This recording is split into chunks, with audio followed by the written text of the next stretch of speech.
표본 추출 방법.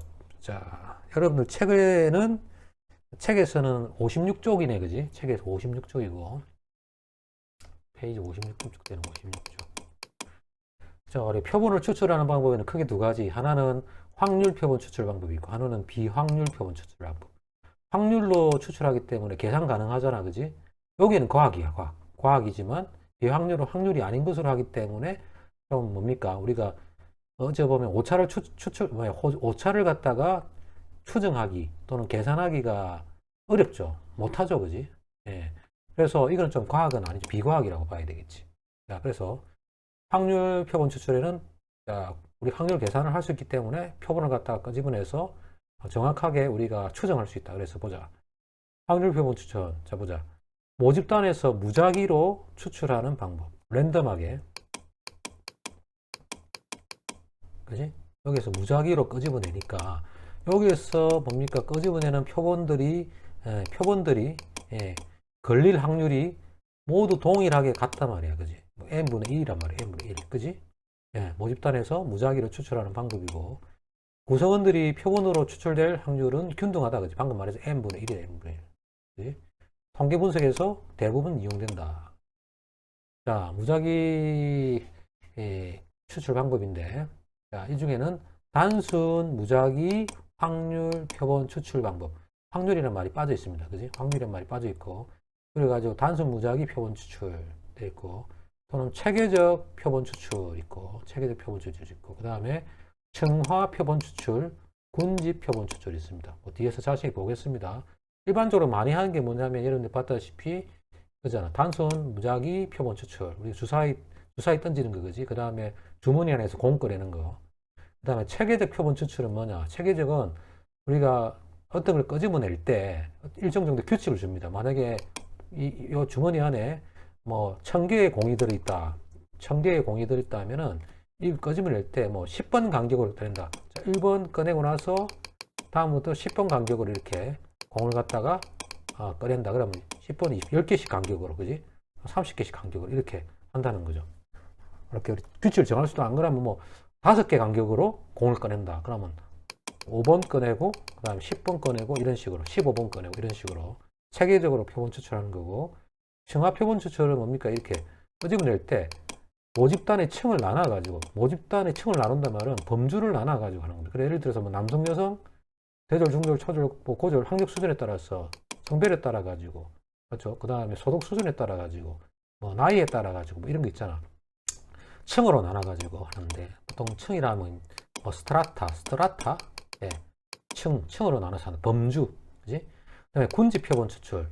일정 정도 모집단 안에서 어떤 특징을 갖는 뭡니까? 예, 표본들이 무수히 많겠지만 그 중에서 특별한 비슷한 성향을 가지는 집단을 갖다 이렇게 묶어가지고 표본을 갖다 끄집어내는 방법입니다. 예를 들어서 우리가 어촌 통계 조사할 때는 있잖아요. 예를 들어서 뭐 충청도에 서산 지역에 예를 들어 어촌을 조사한다 그러면은 그 지역에 몇 개 어촌 개를 갖다 이렇게 묶어가지고 끄집어서 표본 조사하는 거 뭐 이런 걸 갖다 우리 군집 클러스터 그지?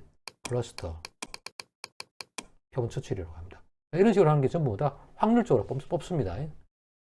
자, 그 다음에 비확률, 확률이 들어가지 않는 거, 그지? 편의 표본 추출. 편의 표본 추출은요, 일정 정도 어떻습니까? 이 모집단에 대해서 전문적으로 뭔가 알고 있는 사람들, 전문성을 가진 사람들, 전문가들이 다 조사하기 어려우니까 요 집단에서 우리가 자기가 잘 알기 때문에 요 집단만을 우리가 뽑아가지고 조사 한번 해보자. 이런 식으로 하는 거. 편의, 그지? 네, 편의 표본 추출인데 이거는 잘못하면은 전문성이 있긴 하지만 잘못하면 뭡니까? 자기 임의에 맞는 표본을 뽑을 수가 있기 때문에 사람들한테 비판을 받을 수가 있겠죠. 그래도 이런 걸 쓴다. 그 다음에 유의 표본 추출. 유의 표본 추출도 비슷한 것이고, 그 다음에 할당 표본 추출. 할당 표본 추출 말 그대로 allocation, 그지? location. 그지? 할당 배분. A 지역, B 지역에 몇 %만 표본으로 뽑자, 이런 거. 그 다음에 눈덩이 표본 추출 어떻습니까? 우리가 눈을 굴리면은 처음에 작다가 점차적으로 눈이 붙어가지고 커지잖아, 그지? 그래서 한 사람은 이제 어떤 우리가 그 표본을 조사할 때 뭘 우리가 잘 몰라. 정말 정보가 없어. 그러니까 예를 들어서 이런 거 있잖아. 사채 시장에서 사채의 사채 시장의 규모가 어느 정도 되는지. 그지? 그럼 일일이 사채 시장의 규모를 알아가기 위해서 지하 조직들, 사채꾼들 만나가지고, 조폭들 만나가지고, 그지? 다 우리가 파악하면 되는데, 잘못하면 칼 맞죠. 그지? 그래서 뭐한 사람을 통해서 물어가지고, 예, 점차적으로 만나는 사람 수를 갖다가 이렇게 눈덩이처럼 계속 불려가는 거. 그지? 네, 이런 것들 할 때 눈덩이 표본 추출합니다. 자, 됐고. 아무튼 표본을 인위적으로 추출하는 방법. 통계적으로 일반화하기 어렵지만 신제품이라든지 개발, 브랜드 광고 테스트 등 목표 고객의 반응을 보기 위해 사용됩니다. 그래서 우리가 그래서 신제품 같은 경우도 뭐 전체 사람들 대상으로 할 수 없기 때문에 특정한 지역에 가가지고 자기들에 대해서 나름대로의 좋게 평가해 줄 수 있는 집단이 있는 그런 곳에 가가지고 뭐 신제품에 대한 맛 평가라든지 디자인 평가라든지 이런 거 하죠. 그지? 예, 그럴 때는 어떻다? 이렇게 자기가 정해가지고 편의적으로 표본 추출하든지 할당해서 표본 추출합니다. 됐죠? 왜냐하면은 이 비확률 표본 추출을 해야 자기들이 원하는 답이 나오니까 그렇게 하는 거지. 그지? 선거할 때도 그런 식으로 하는 경우가 많죠. 그지? 다음 페이지 봅시다. 자, 방금 뭐 대충 말했지만 좀 세부적으로 봅시다. 자, 확률 표본 추출. 확률 표본 추출의 종류. 그지? 종류. 단순 무작위 표본 추출. 그지? 단순 무작위 확률 표본 추출. 체계적 확률 표본 추출. 층화 확률 표본 추출. 군집 확률 표본 추출. 이렇게 크게 나눠주고. 단순 무작위 확률 표본 추출. 줄여가 단순 무작위 표본 추출은 예, 우리가 꺼내는 확률이 똑같습니다. 표본으로 꺼집어내는 표본으로 선택될 확률이 똑같아. 그래서 일반적으로 많이 쓰는 거지. 제비뽑기, 난수표 등과 같이 무작위, 랜덤하게 무작위로 표본 크기만큼 추출하는 방법. 그지? 그래서 우리가 꺼집어낼 확률이 아마 n분의 1이 되는 거지. 그지? 장점은 뭐냐? 모집단을 사전에 알고 있지 않더라도 표본으로 추출될 확률이 동일하기 때문에 모집단의 대표성이 높죠. 인위성이 없잖아. 그지? 인위성이 없으니까 여기서 표본을 갖다가 꺼집어낼 확률이 전부 같단 말이야. 그지? 단점은 뭡니까? 표본 크기가 커야 오차를 줄일 수 있습니다. 맞죠? 표본의 크기가 커야 된다고. 오차. 표본 꺼집어내면 예를 들어서 이게 표본이 있잖아. 한 개씩 꺼집어냈다 하고 있잖아. 표본의 크기가 있잖아. 예를 들어서 표본을 꺼집어냈는데 10개씩 꺼집어냈다 하고 표본을 꺼집어냈는데 예를 들어서 100개씩 꺼집어냈다 합시다. 자, 어느 것이 모집단과의 차이가 적겠습니까? 아무래도 100개가 표본의 개수가 많은 게 모집단의 성질을 비슷하게 대변할 수 있을 거 아니야. 증거 자료가 많으니까. 그래서 표본의 크기가 커야 오차를 두고 있다. 그래서 일반적으로 우리가 표본하고 모집단하고 이 차이를 뭐라 그런다? 오차라고 하잖아. 오차. 오차는 어떻게 구하냐? 이런 루트 n분의 우리가 일반적으로 시그마 이라고 합니다. 이게 지금 뭐냐면 분산에다가 루트 씌운 게 분산에다가 루트 씌운 게 표준 편차거든. 표준 편차를 뭐로 나눠줬다? 예, 표본의 개수에다가 루트 씌운 거. 아니면 이거는 요거하고 같습니다. 뭐하고 같냐면은 n분의 시그마 제곱하고 같아. 그래서 분산을 갖다가 표본의 개수로 나눠준 거. 표본의 개수에 대한 분산비거든. 이게 말은 뭡니까? 오차입니다. 오차. 흩어진 정도. n개의 개수에 대해서 흩어진 정도니까 이게 오차라고. 그래서 이 표본의 개수가 커지면 커질수록 어떻게 됩니까? 자, 이 오차 여기 어떻다? 전체적으로 줄어들지, 그지? 표본의 개수가 커지면 커질수록 오차가 줄어들어. 그래서 우리가 경제 통계 배워서 알겠지만 만약 이게 평균이라고 한다면 이게 정규 분포잖아, 그지? 정규 분포면은 표본의 개수가 자, 이때 이게 분산이야, 분산. 그러면 표본의 개수가 커지면 커질수록 그래프가 어떻게 된다? 평균에 이게 평균이거든. 짝대기 평균이거든. 이 그림 개떡 같네, 그지? 다시 그리겠습니다. 자, 이렇게 그림. 자, 이래 돼가지고 좌우 대칭적인 꼬라지 열애됩니다. 그지? 그래서 이것이 평균이야. 야, 흩어진 정도가 이 분산이야, 그지? 표본의 개수가 커지면 어떻게 된다? 분산이 줄어들어. 그럼 어떻게 된다? 그래프가 예, 평균에 이렇게 밀집되는 형태, 흩어진 정도가 작아지고 밀집된 형태로 나타내. 분산이 어떻게 된다? 줄어들게 되는 거지, 그지? 즉 이게 뭐라고? n분의 시그마 제곱 또는 어떻습니까? 루트 씌워지면 루트 n분의 얼마? 시그마. 이걸 뭐라 그런다? 오차 중에서도 표준 오차라고 하는데 예, 오차 값이 줄어듭니다. 됐지? 표본의 크기가 커야 오차를 줄일 수 있다. 무슨 오차야? 표본 집단과 모집단의 차이가 줄어든단 말이야. 그치? 그래서 모집단의 정확한 자료를 얻어야 오차를 줄일 수 있습니다. 일반적으로 우리가 표본이 모집단의 특성을 나타내는데 오차가 작게 되는 근사값은 얼마냐면은 일반적으로 표본의 개수가 거의 한 300 한 80개 정도 가까이 있으면은 표본이 300개, 80개 정도 되면은 거의 모집단의 특성을 나타낸다고 합니다. 그게 뭐냐? 중심극한 정도죠, 그지? 표본의 개수가 커지면 커질수록 모집단의 특성을 나타낸다고 하는 거. 자, 그런 거고. 일반적으로 한 380개 정도만 돼도 모집단하고 특성이 비슷하게 나타난답니다. 자, 넘어가겠습니다. 그럼 뭐 경제 통계적인 측면이고. 지금 여러분들이 저한테 뭐 경제 통계를 안 배우니까, 그지? 자, 아쉽다. 그러나 전산 계량 경제학 들으면 다 들을 수가 있다. 자, 봅시다. 자, 그 다음에 체계적 표본 추출. 체계적 표본 추출은 뭐냐? 체계적으로 뽑는 거지. 그 시스테매틱, 그지?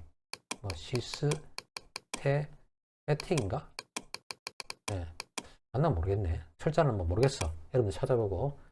자, 모집단 전체 구성원을 일정한 기준에 따라 가지고 정렬해 가지고 일련 번호를 갖다가 부여한다. 1번 사람 1번 2번 사람이 여러 명 있다. A 뭐 B C D 점점점 얘가 1000명이 있다고 하자. 그래서 여기다가 번호를 부여해. 2번 3번 4번 이런 식으로. 그래서 부여한 다음 첫 번째 추출만 임의로 추출하고. 그럼 예를 들어서 요 파퓰레이션이 있으면 요 안에 사람이 있잖아. A, B, C, D 해가지고 한 1000명이 있어.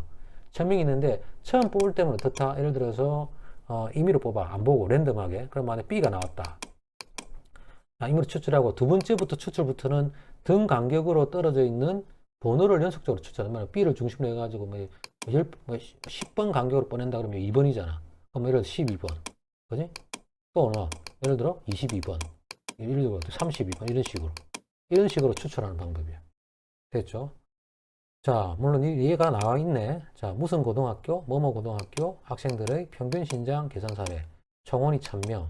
표본 1000명 표본 100명 추출한다. 총원이 파퓰레이션이 몇 개다? 파퓰레이션이 1000개다, 1000개. 근데 표본을 갖다가 표본을 갖다가 100명씩 꺼낸다. 몇 번 꺼집어내는데? 표본 10번 꺼내면 1000명이잖아, 그지? 그래가지고 S2 100명, 점점점 해가지고 S10 100명 하면은 꺼집어내는 거잖아, 그지? 계산하는 건데, 자, 1000명의 이름을 가나다 순으로 정렬시켜 일련 번호를 부여한다, 그지? 그 안에 1000명 있단 말이야, 1000명이. 자, 첫 번째 추출 번호가 만약에 1번이면 두 번째 이후 추출은 11번, 22번 등으로 10간격으로 표본을 추출한다 이거야. 뭐 안 그러면 20간격으로 탈 수 있겠지. 10간격이 아니고 뭐 20간격으로 해도 되고 5간격으로 해도 돼. 아무튼 간에 뭐 체계적으로 뽑는단 말이야. 그래서 자, 표본 추출 간격이 10인 이유는 뭐냐? 왜 굳이 5를 안 하고 10을 했을까? 1000명 중에서 100명을 갖다가 추출하기 위해 1000명 중에서 100명을 갖다가 추출하기 때문에 어떻습니까? 10번 간격으로 때문에 추출 확률이 10%가 적용되잖아, 그지? 그래서 어떻습니까? 표본 추출 간격을 10으로 정한 겁니다. 그러니까 약간 우리가 표본을 뽑는 데 있어 가지고 효율성을 생각한 거지, 그지? 1000명 중에서 100명을 추출하기 위해서 10번 간격으로 뽑아주면 돼, 그지? 맞죠? 10번 간격으로. 만약에 이렇게 100개씩 뽑아버리면 1개, 2개, 3개, 4개, 100개씩 한꺼번에 꾹 끄집어내는 것보다 10간격으로 해가지고 끄집어내보지면 우리가 어떻습니까? 나름대로 더 수월할 거 알겠습니까? 그지? 자, 그러면 이거는 다시 말해가지고 무슨 말이냐면은 100개씩 안 끄집어내고 100명을 갖다가 표본 추출을 100명을 갖다가 이렇게 표본을 한 번 뽑을 수도 있고 두 번 뽑을 수도 있고 그지? 세 번 뽑을 수도 있고 뭐 10번 뽑을 수도 일이 있는데 만약에 만약에 표본을 100명 꺼낼 때 그리 안 꺼내고 어떻게 꺼낸다고? 1번 만약 처음에 뽑은 게 1번 학생이면 그 100명 중에서 표본 중에서 어떻게 그 다음에 10번 뽑고 10번 차이니까 11번 뽑고 그 다음에 못 뽑고 21번 뽑고 10 차이니까 그 다음에 뭐 31번 뽑고 이런 식으로 해가지고 뭐 어떻게 100명 뽑는다고 무슨 말인지 알겠습니까? 됐죠? 이렇게 한다는 얘기입니다. 장점과 단점은 뭡니까? 자, 효율적으로 표본을 추출할 수 있고 모집단이 일정한 패턴을 가지고 있을 때만 가능하다. 알겠지? 모집단이 일정한 패턴 없는데 이렇게 하면 안 된단 말이야. 그지? 학생들이 번호가 있으니까 이렇게 하는 거야. 자, 됐고.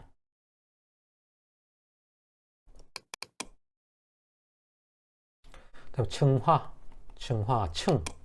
층, 스트라타. 그래 얘기합니다. 모집단을 어떤 기준에 따라 몇 개의 소집단으로 분류하고, 이 소집단을 뭐라 그러나 우리는 일반적으로 층이라 그러고, 층 또는 범주, 카테고리라 그러고, 각 소집단에서 무작위로 표본을 추출하는 방법. 그래서 우리가 만약에 모집단에 파퓰레이션이 있다. 부산 지역에 만약에 사람들의 뭐냐면은 성별, 그지? 남자, 여자, 그다음에 연령별, 10대, 20대, 뭐 30대, 40대, 그지? 그다음에 소득 수준, 그지? 소득 수준 많잖아. 어떤 지역 많잖아.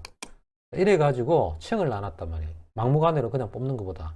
그러면 우리가 요게 있는 각 층마다 있는 값들을 갖다 다 더하면 모집단 되잖아, 그지? 이렇게 돼야 되고, 그 다음에 우리가 끄집어낼 때 소집단에서 무작위로 다시 층을 나눠 가지고 어떻게 한다? 여기에서 무작위로 표본을 뽑았어. 성별에서 다시 몇 명 뽑고, 그 다음에 예를 들어 가지고 연령별에서 몇 명 뽑고, 소집단에서 몇 명 뽑고, 뭐 지역에서 몇 명, 이렇게 한다는 얘기지. 됐습니까? 자, 가령적 또 역시 마찬가지로 고등학교 학생들의 평균 신장 계산 사례. 자, 총원이 1000명인데 표본을 100명 추출한대. 자, 1000명 학생을 남학생과 여학생으로 구분한다. 그럼 여기 남학생하고 여학생으로 나눠지겠지, 그지? 남학생, 여학생을 뽑는데, 남학생 중에서 1000명의 학생을 남학생과 여학생으로 구분하는데, 그 중에서 다 못 뽑고 어떻다? 100명을 갖다가 뽑는단 말이야, 100명을. 남학생 중에서 몇 명? 50명. 여학생 중에서 몇 명? 50명을 무작위로 뽑는단 말이야. 알겠죠? 남학생 중에서 몇 명? 50명 뽑고, 여학생 중에서 몇 명? 50명 뽑는 거지. 그지? 됐습니까? 이렇게. 자, 단순 무작위 표본 추출보다 대표성과 통계적 정확성이 높을 수 있겠지. 그지? 무작위로 그냥 이거 다 섞여가지고 뽑는 것보다.